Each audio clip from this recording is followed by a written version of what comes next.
Di Matan misalnya diterangkan zaman Matan penyembelian itu harus pakai bismillah.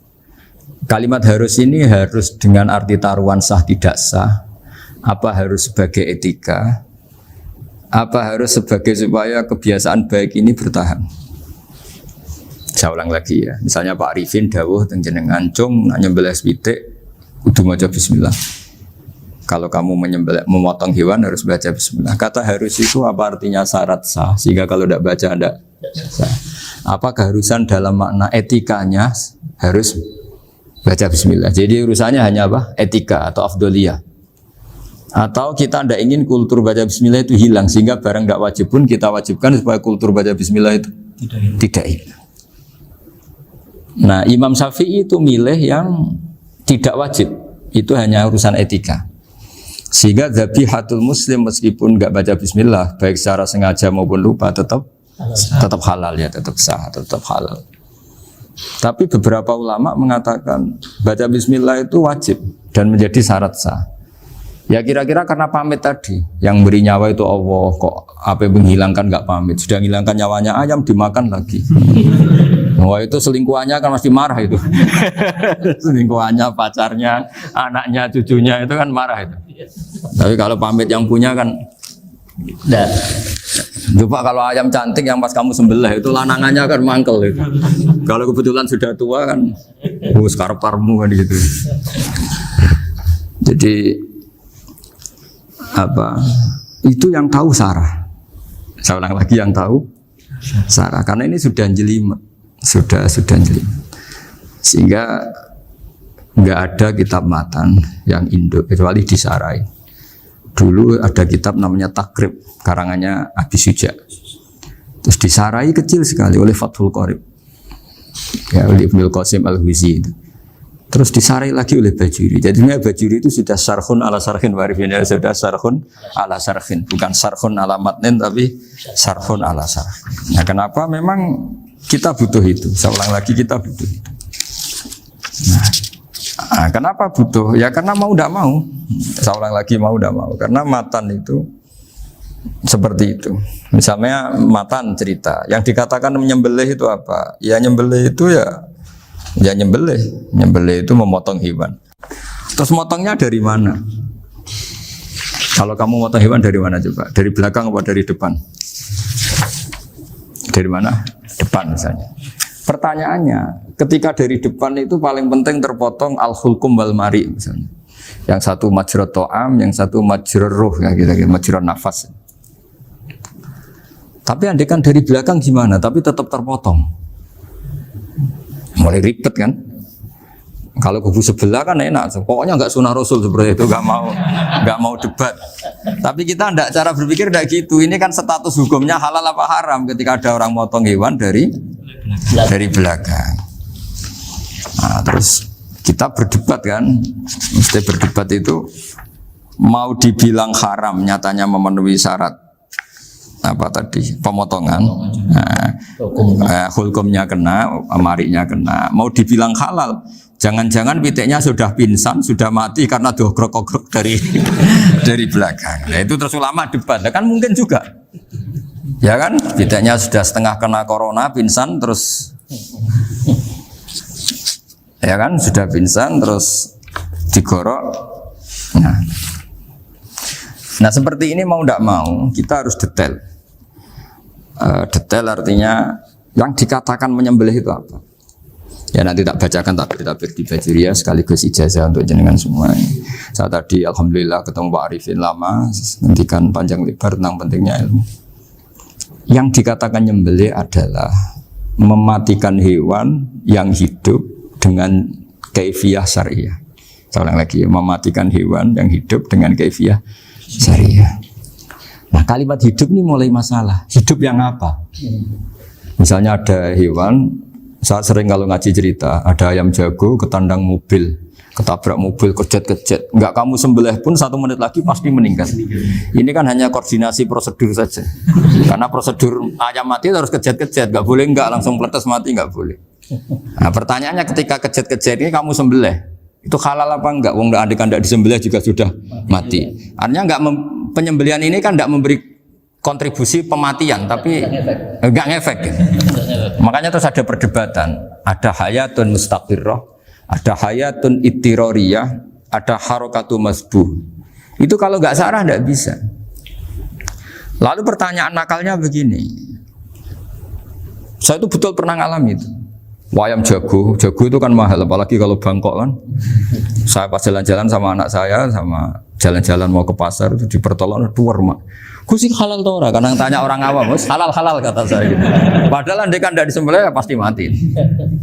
Suatu saat ada yang mengkonfirmasi lagi. Saya bilang kalau kiai ya tidak pantas makan ayam gitu, tapi kalau kamu tidak kiai ya pantas saja. Daripada rata halal lo geremeng eman kan ribet. Nah sebetulnya itu dalam mazhab Syafi'i itu tidak halal karena dia sudah tidak punya hayatun mustaqirrah. Karena tadi setengah menit lagi atau 1 menit lagi pasti mati. Kan dia belum mati karena koordinasi Israel saja, tetap yang ngambil itu. Tetap kan nggak segampang itu kan, tetap prosedur apa? Jalankan SOP. SOP-nya harus ada. Nggak boleh mati selonang-selonang itu, nggak boleh. Tetap ada SOP kata Pak Arifin ada SOP. Dia kalau sama saya bisa guyon kalau.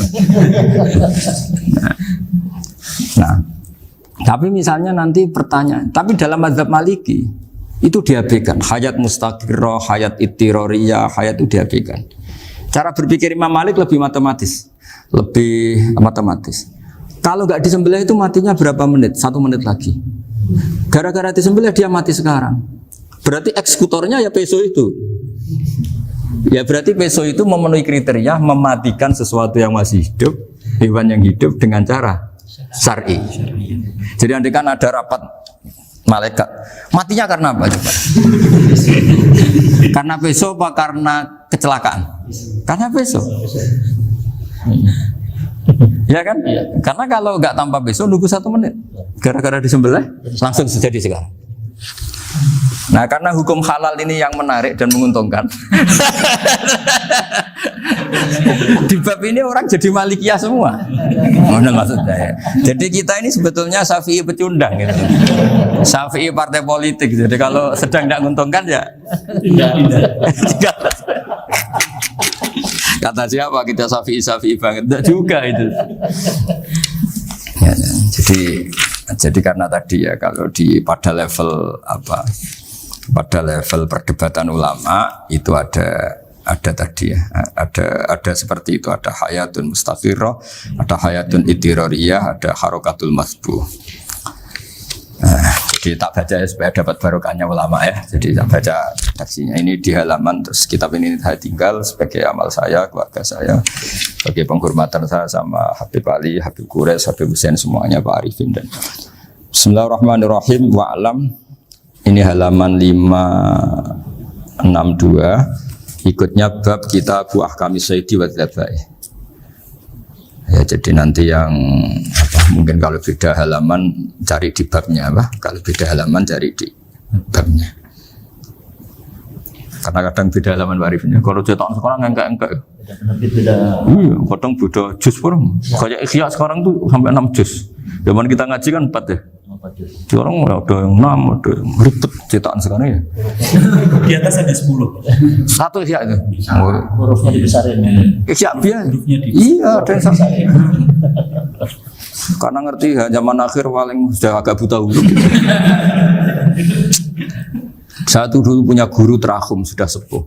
Itu baca gini nggak bisa, Pak. Jadi kalau di kelas harus dituliskan pakai spidol.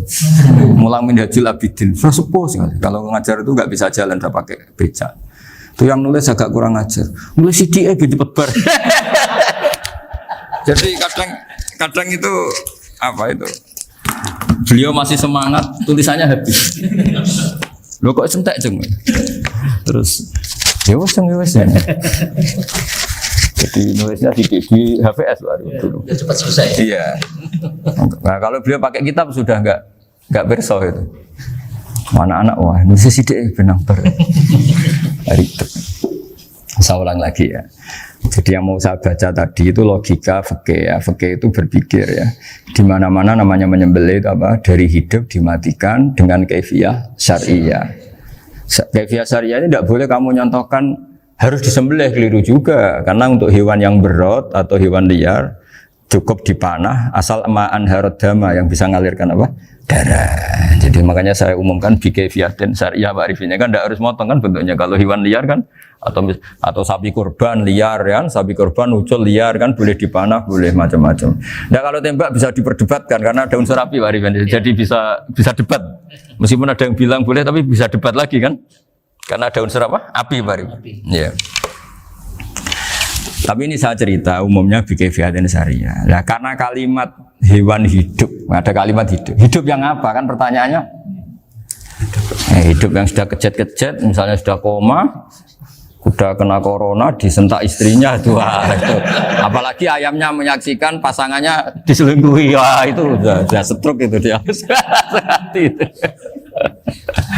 Nah itu. Makanya kalau orang suka macam-macam itu kayak ayam makanya itu.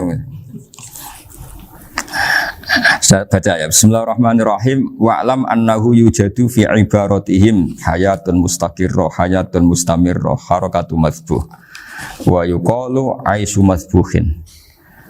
Wal farqu bainaha annal hayata al mustaqirrah yakunu ma'ha ibsarun bi ikhtiyarin wa nutqun bi ikhtiyarin wa harakatun ikhtiyariyah. Wal hayat al mustamirah ya allati tastamiru ila khurujir ruh minal jasad.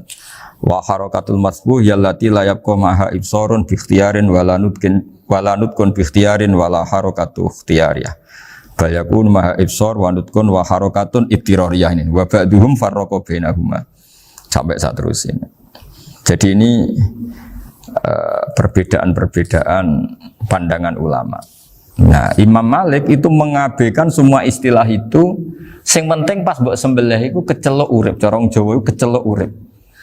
Cek hayat mustaqirrah, cek ittirariyah, cek harakatu mazbuh, pokoknya kecelok urip. Paling kecelok urip bisa dibilang masih hidup. Karena kalau bisa dibilang masih hidup, kamu sembelih, tetap nanti rapat malaikat kira-kira gitu. Ini matinya karena apa? Karena kecelakaan. Oh, kalau kecelakaan 1 menit lagi matinya dong. Tapi kan matinya sekarang ya karena disembelih.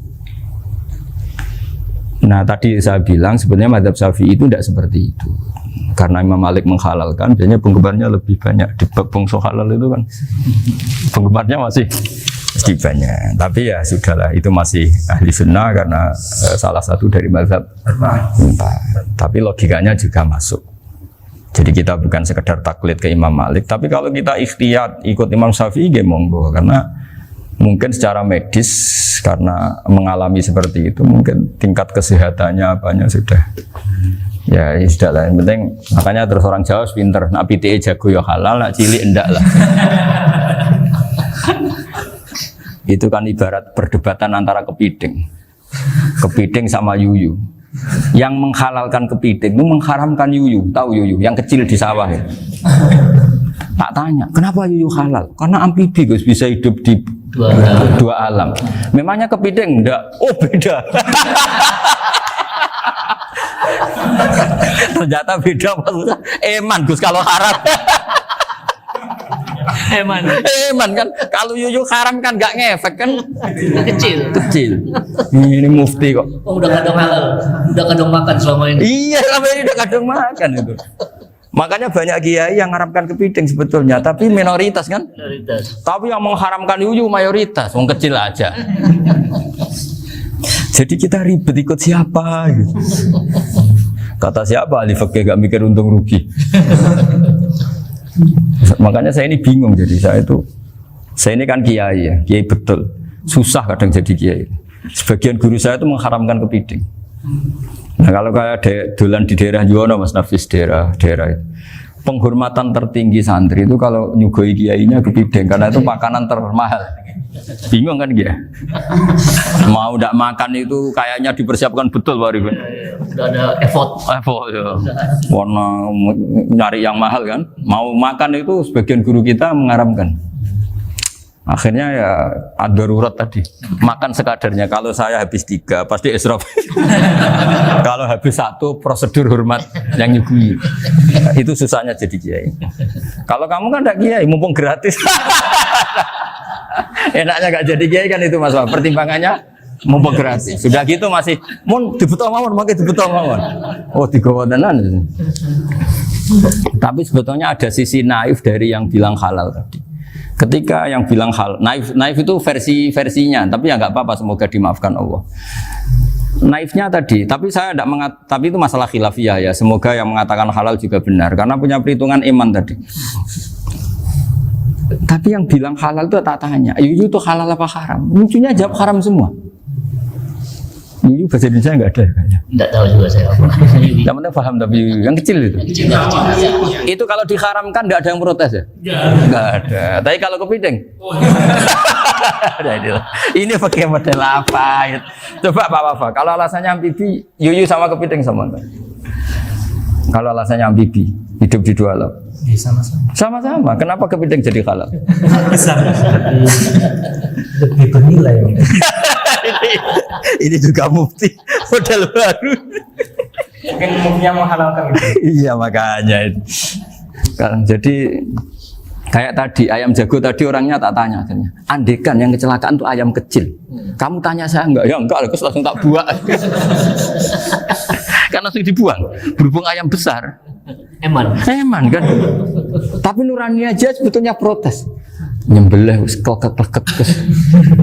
Kadang kan wis apa kejet-kejet itu sudah tunggu SOP jalan Pak.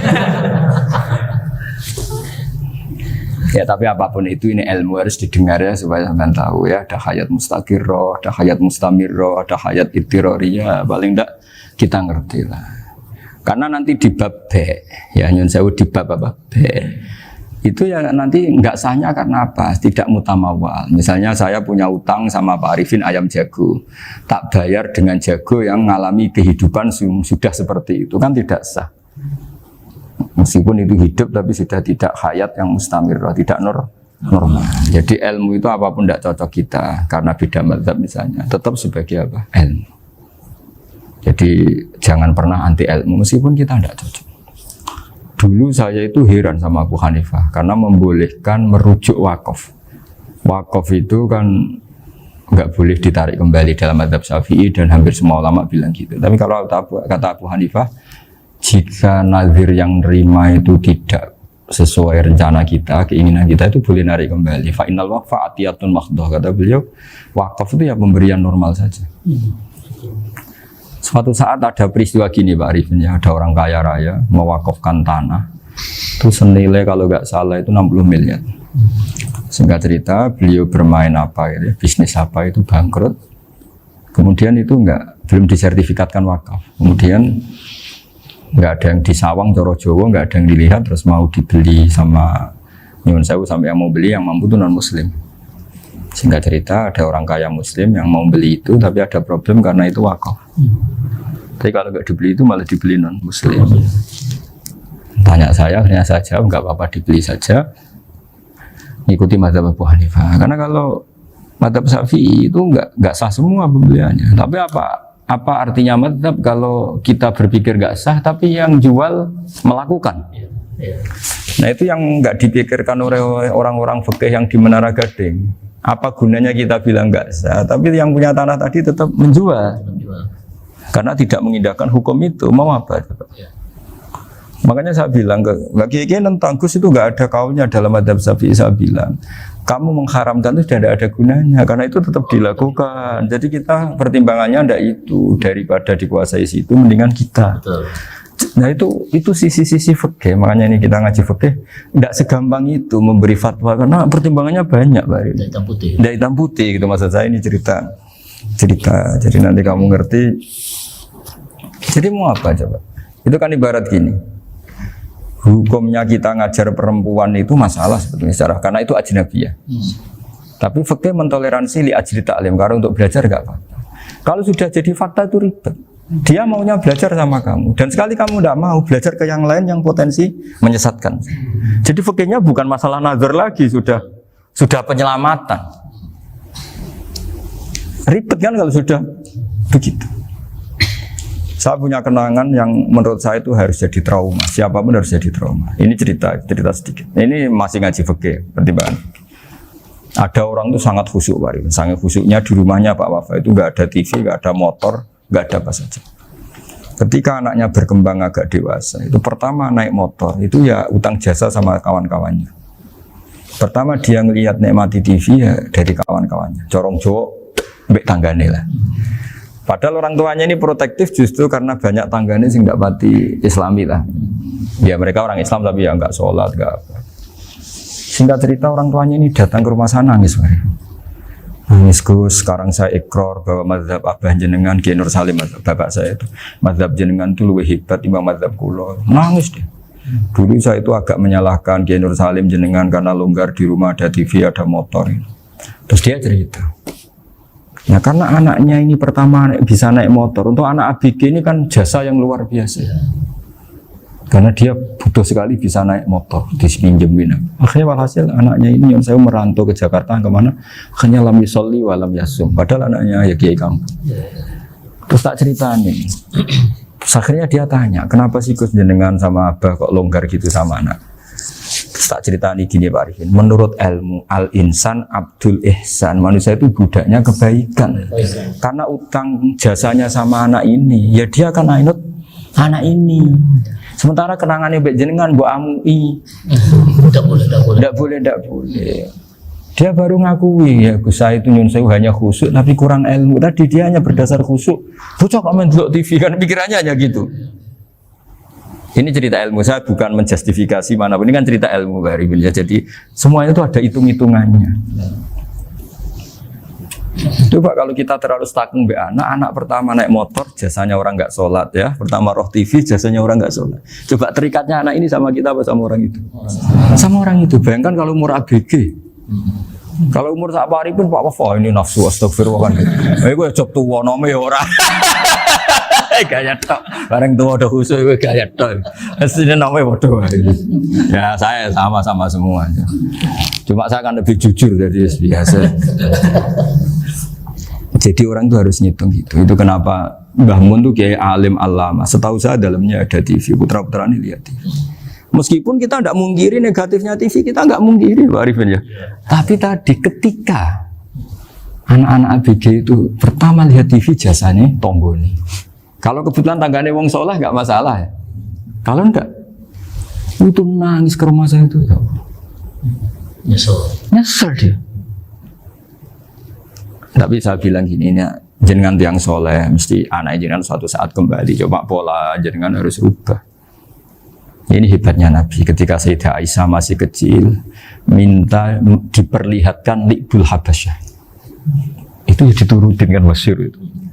Kayak apa Nabi? Karena kalau nggak diturutin, pasti Sayyidah Aisyah akan ngidolakan mainan yang lain yang di luaran sana malah. Itu karena Nabi punya kearifan tadi.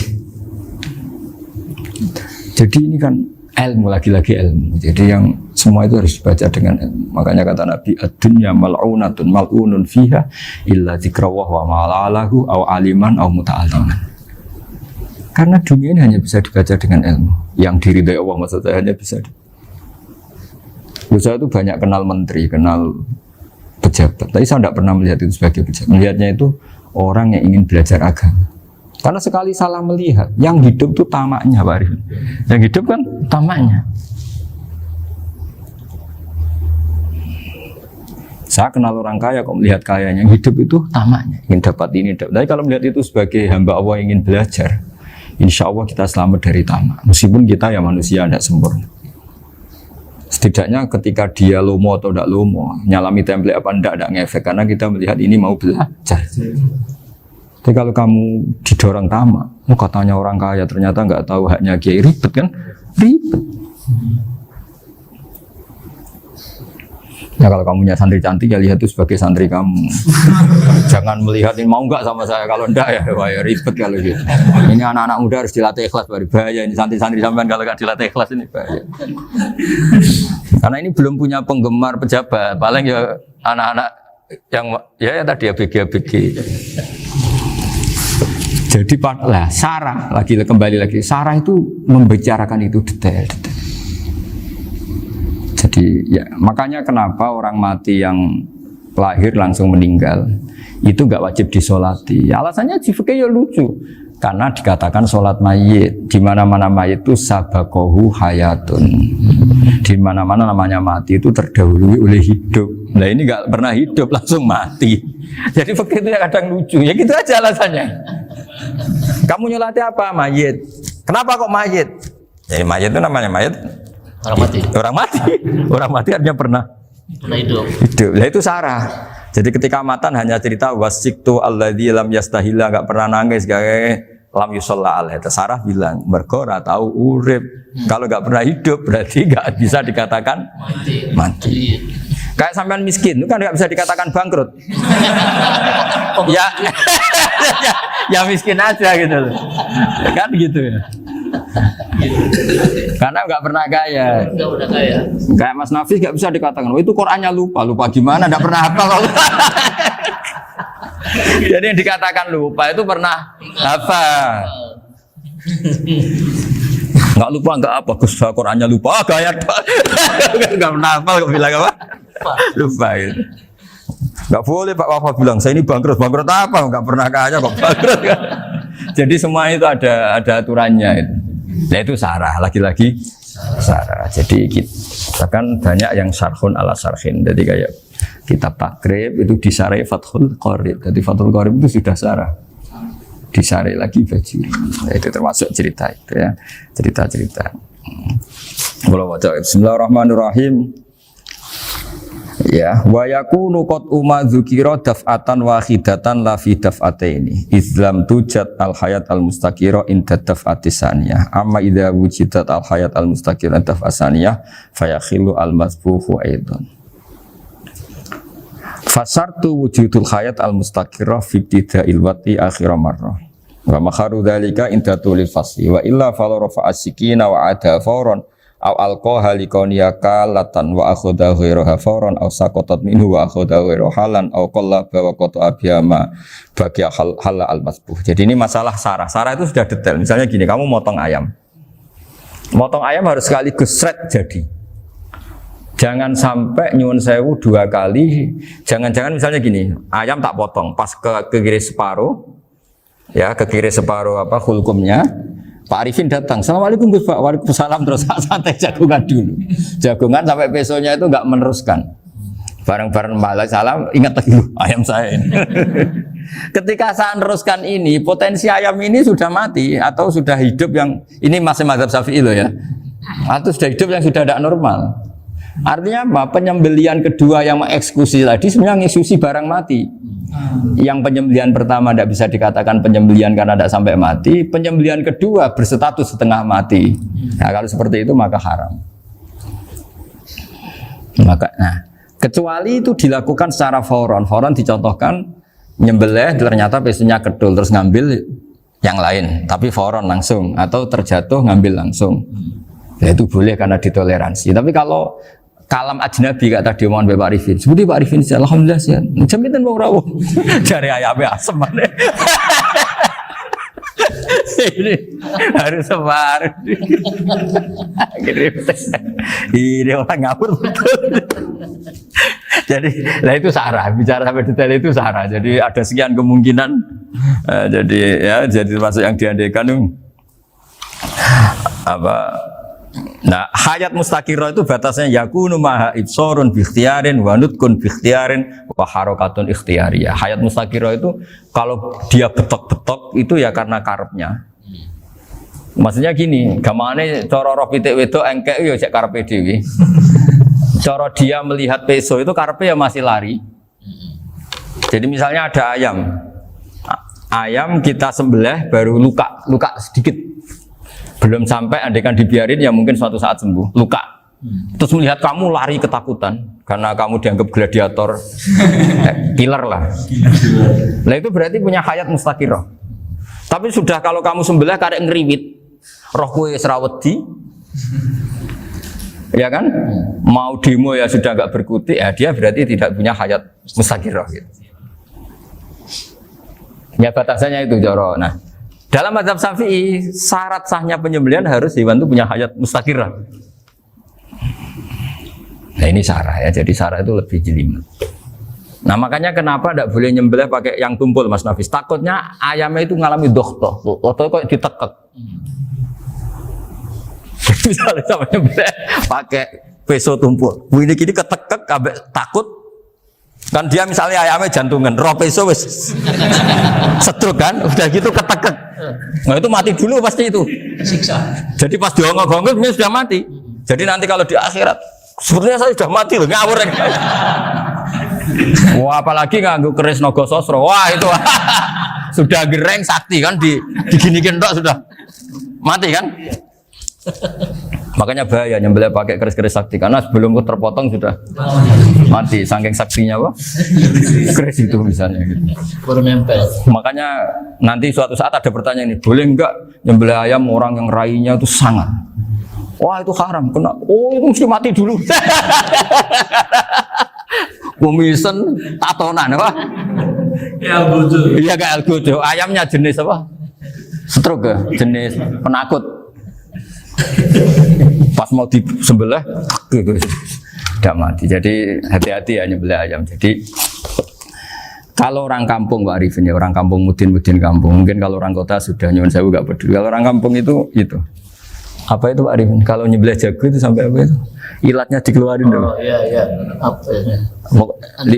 Iya karena takutnya katanya beberapa yang kaget itu kelek apa? Ketelan. Iya ketelan ya. Itu ya ada kearifan gitu tapi ya terlalu ya menyiksa ayam. Tapi memang potensi katanya Pak Arif. Katanya yang ahli-ahli itu ya. Jadi kalau dia jago ya mau disembelih, saking takutnya itu. Kalau orang Jawa kalau takut kan yang ngelek itu ya. Orang Jawa loh ya. Itu kalau orang takut kan kadang apa kayak nah ayam itu nak ketakut. Kadang ininya terus apa? Lidahnya masuk. Akhirnya pas disembelih ini enggak kena. Nah, makanya terus banyak mudin yang punya ikhtiar tadi. Pernah lihat Bapak yang ayam jago itu? Ilatnya dikeluarin. Ya, itu ya tidak wajib cuma tidak bisa kita salahkan. Tapi kata penyembelih ini tak tanya eksekutor yang lain, pokoknya rodok dipenek Gus. Iku seraiso. Saya belum pernah nyembelih ayam karena ini kan selain nggak profesi saya juga nggak mentolonan saya. Tapi ini beberapa kefiah yang penting kita tahu ilmunya. Yang paling pokok itu qatul khulqum wal mari. Ya kira-kira dalan sing digo nafas sama digo makanan tadi. Ya tapi itu tadi caranya semua itu harus mengalami atau masih punya hayatun mustaqirah. Nah, takutnya dalam konteks nyembelih yang apa tadi? Saya bilang separuh tadi. Itu jamnya normal enggak itu sudah jam 11 ya? 10. Cepetan juga. Oh, jam mati almarhum itu. Itu enggak halal disembelih itu sudah maitah ya. 10, 13, 10, 14 kan. Iya ya. Saya makanya saya bingung lihat jam. Ya jadi itu Pak Wafa ya pentingnya sarah itu seperti itu. Matan itu kan asal nyembelih saja. Tapi di sarah diterangkan jangan hanya nyembelih, yang disembelih harus ada hayatun mustaqirah karena dikatakan penyembelihan adalah menghilangkan nyawa dengan cara yang syar'i. Nah, kalau nyawanya saja sudah hilang bukan nyembelih gitu. Nah, potensi itu ada ketika jago kamu sembelih pakai yang tumpul. Ini ada dokhtoh. Loh, hewan itu juga kayak manusia loh karena punya hati. Ketika takut saja mati. Nah, takutnya ulama kan ini ngalami dokhtoh. Kayak orang ditekek kan mati kan. Ditekek kaget. Contoh gampang gini. Orang ditekek perempuan kemungkinan mati itu kecil. Karena murni hanya ngalami pernafasan. Tapi nak ditekek gua tatonan kan terus dua reaksi tubuh. Takut sama gak bisa bernafas. Itu kan lebih cepat apa? Mati. Kira-kira kan gitu. Lah ini sudah takut dongok-dongok itu kan nyiksa. Saya sering ketemu orang yang ahli nyari ular, nyari apa. Itu ya gitu. Filosofinya sama seperti orang perang. Harus bikin takut. Iku kewan Gus nak disewentak, iku telelekan, jadi telelekan iku apa Pak Anda bicara bahasa Batawi ini? Orang kaget terus terpaku itu. Apa kayaknya? Teorinya Khalid bin Walid kan gitu. Kalau perang supaya musuh takut. Kamu tahu kami siapa? Gertak gitu. Ayo, ji'na biqaumin yuhibbunal mauta kama tuhibbunal hayat. Kita ini bawa pasukan yang mereka mencintai mati kayak kalian mencintai hidup. Pasukan kami ini wah darwis, berani modar ya wis gitu. Kira-kira gitu kalau bahasa Jawa itu. Gertak mati. Berani mati. Akhirnya musuhnya kan nah, di antara syaratnya perang kan gitu harus bikin musuh itu takut, gemeter. Nah telelekan itu gampang gitu. Telelekan itu pokoknya tadi loh Arifin, kepaku tadi. Nah, agak berkutik. Paham ya? Nah jangan-jangan ayam yang kita sembelih mau wis wedi diongo-ongo mati duluan gitu. Nah makanya terus kata musannaf kalau bisa itu wa yakunu madzukira bidafatin wahidah. Kalau itu usahakan sekali jadi. Tapi itu bukan berarti syarat sahnya harus sekali jadi. Kira-kira karena tadi gak kebayang kan kalau baru separuh tak Assalamualaikum Gus Pak, waalaikumsalam Pak Arifin, sebuti kabarnya. Baru itu terus ingat, diteruskan lagi. Kemungkinan ini sudah mati apa? Nah makanya ya tapi lagi-lagi ini sarah ya tak baca Bismillahirrahmanirrahim wa yakunu qad umadzukira daf'atan wahidatan la fi daf'ataini fa innahu yahrumul mazbuh hina itu. Kalau 2 kali, tapi 2 kali maksudnya yang 1 kali ini mengakibatkan kematian. Dikatakan penyembelian belum sempurna, dikatakan hidup toh nanti pasti mati, berarti tidak mengalami hayatun mustaqirrah. Paham ya? Jadi ini semoga dapat barokah dari para ulama. Jadi saya mohon nanti Pak Wafa, Pak Muntaha, teman-teman jangan hanya baca matan ya, pada level alim itu harus baca syarah karena matan itu nyuwun sewu tidak cukup untuk menjawab sekian kemungkinan. Nah, syarah itu sono fardul masalah. Ya Pak Arifin ya mengandekan masalah meskipun belum terjadi ya pengandaian sehingga nanti kalau terjadi kalau militer itu apa? A, B ya? Alternatif gimana? Kalau strategi itu kan ada sekian A, B, C. Kalau A gagal, B sudah siap. Oh, militer.